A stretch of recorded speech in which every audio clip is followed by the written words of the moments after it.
Aloha and welcome to Beachwalks with Rox. Today is show number 96 and you can find us at beachwalks.tv.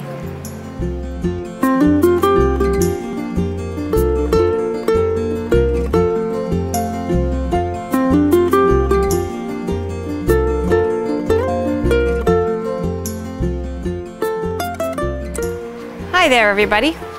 Little different scenery for you today. I'm actually walking to the beach down one of the beach access lanes. So we'll get there in a couple of minutes. But anyway, one of those interesting days. The dryer broke and painting the bedroom and really looking forward to a swim and cooling off because, you know, all of a sudden it's turned to summer here. So Memorial Day weekend, everything is party energy here. So I was thinking yesterday after we were paddling, I had this I don't know what made me think about it, quite frankly, but it's one of these myths I wanted to bust, disguised as consciousness raising. And there's this notion that if you've been doing something for a really, really long time, that you're an expert at it, and that you know more about it than someone who's only been doing it for a shorter amount of time. And I've come to realize that that's not necessarily true at all. And so I want to talk about that. You know, there are many, many things where people actually fall into a sense of habit, and then the longer they do it, the more ingrained that habit is, and the less inclined they are actually to let new information in, which might change their world. You know, some people like having their world rocked. Some people hate having their world rocked. Some people are, of course, you know, in the middle. There are, you know, somewhere else along that spectrum. I happen to be somebody who loves knowledge, and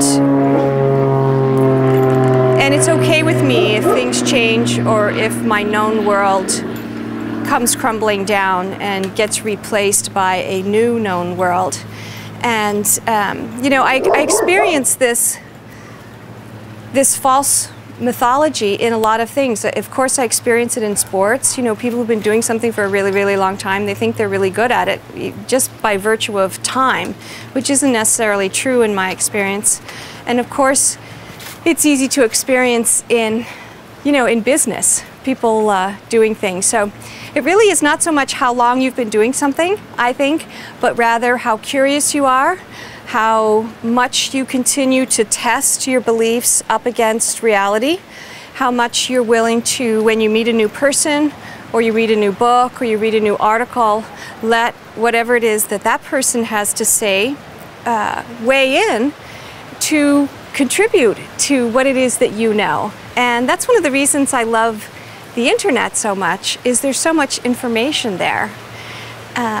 And the fact that some of that information might be patently false doesn't bother me so much, because I get to take it all in, run it through my own filters, and choose which parts of that information I want to let weigh in to my world.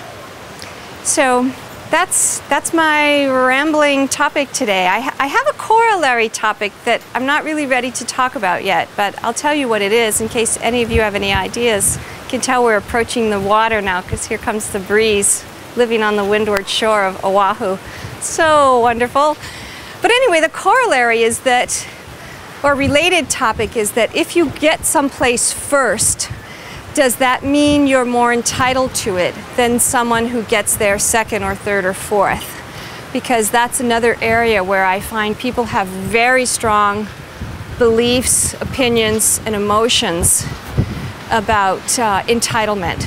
And entitlement is a topic I've spent a lot of time meditating on in my life, so we'll talk about that another show. Meanwhile, I hope you're working on your promos. We've got 3 submitted. And you have until the 30th of May. I'm rounding up the prizes. Going to be tons of cool stuff for people.